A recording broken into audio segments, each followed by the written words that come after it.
Hello guys, so this is a special video for you today. I've even put my sparkles on for you. So what is your eating monster costing you, and how can you stop paying the price? My name is Anna and I run the Food Freedom Method, where I help ladies stop emotional eating and binge eating and finally discover their food freedom and actually live in a body that they love. Now, every single video I do, I want you to take something away from it. It's just information, but if you don't use it, it's worthless. So I want you to really use this. Every single video, I'll be giving you something to do. Now, what is your eating monster costing you? Is it costing you your health, your body? Is it costing you your peace of mind? Is it costing you relationships, whether they be romantic relationships or perhaps relationships with your children? Is it costing you your social life? Would you prefer to stay at home and eat rather than go out with friends? Yeah? Is it costing you your sex life? Yeah? Is it costing you money? What is the eating monster costing you? And if you realize that actually he's costing you quite a great deal, I want you to post below, "It's costing me," and I'm going to send you over some free training. It's just going to be a gift from me to you. I'll send it in Messenger, but I want you to use it. Yeah, so use the information that I give you. Right, lots of ladies come to me and the eating monster, he demands attention. He demands an immediate response. And often ladies say to me, when I'm busy and I'm on the go, I don't really think about it.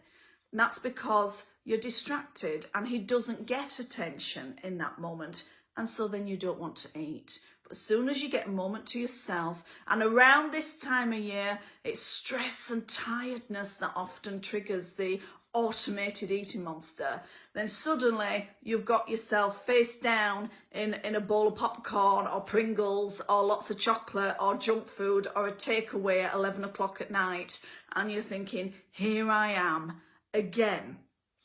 Health is something people don't value until they lose it.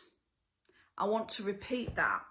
Health is something people don't value until they lose it. And lots of ladies come to me with all kinds of health issues and they realise they've got to do something about it. And this was me too. So when I was 30 and the doctor said, you're going to have a colostomy for your condition, for your bowel condition, I was like, oh my God, and I didn't want that. And so I knew I had to make a change. I knew I had to become healthier because I really didn't want that. So is it costing you your health? I know we all come to us, vanity. I always say, ladies, come to me for vanity and they stay for health. We want to look good. We want to feel good. But often ladies saying it's costing them more than that. It's costing them their peace of mind, because constantly in their heads, they are just fighting with the eating monster day in, day out, every moment of every waking second. And it's exhausting.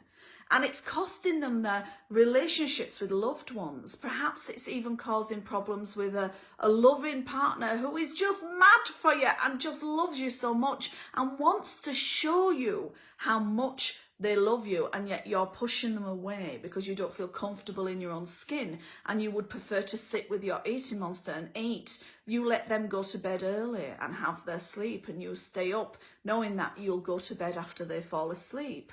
And then I meet lots of ladies that say that they'd like to go swimming with their children.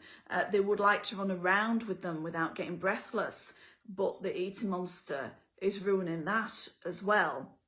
And it's not that we're not triers. Even myself, before I went into this industry, I tried everything under the sun, and many ladies come to me and they simply have done that. They have tried everything under the sun. So the eating monster has cost them money as well. How much money have you spent on this? But even if you've spent no money on fitness equipment, gym memberships, personal trainers, nutritionists, whatever, even if you've not spent money on that, how much are you realistically spending on a day-to-day basis? So if you were spending a tenner a day on junk food, but I think I'm underestimating massively, if you're having a takeout and if you're, buying stuff at the petrol station, going to the vending machine, eating the shop that you've bought the day before in the house, it's costing you more than £10 a day. But even if it's just £10 a day, that's £300 a month. Yeah? And I always tease people. People go, oh, I don't want to invest in myself right now, Anna. And I say, I always save you money in the long run. I always do. That's the way it works. So the Eating Monster is costing you more than what your physique looks like. It's costing you more than that. And I want to put you back in a position of power and choice. So this is your task. I want you to write down everything the Eating Monster is costing you and how long he's been costing you and how much time and effort and money and relationships and everything that he's cost you. And then I want you to simply say, this isn't good enough for me. And I want you to say that several times a day. This is not good enough for me. And the reason why I love that phrase is because it puts you back in the driving seat. It puts you back in the position of power, and it puts you back in the position of choice. Yes, because we want you steering that machine, that body of yours. We want you steering because the Eating Monster is an automated program. That's what he is. And if you're not driving, that's when he kicks in. Yeah, so I need you driving yourself. And that phrase, this isn't good enough for me, really puts you back in that driving seat. So I want you to write it down. Do this exercise. I want you to see it in black and white. Write it down, and then I want you to say several times a day, this is not good enough for me, and see how different your choices are. You'll be amazed. But the reason why all those other things have not worked is because you've gone in through the body, and the Eating Monster doesn't live in the body, he lives in the head. And that's what I do. I go in through the head first to heal the body. Of course, I am a trainer and nutritionist as well, but we sort out the mind first with this particular problem. So if you feel that the Eating Monster is really costing you at the moment, I want you to put in the comments below, it's costing me, and I will send you over some free training, and it will really help. I want you to do this task, guys. Don't give him the attention. Let's put you back in the driving seat, and I'll speak to you soon. Bye for now.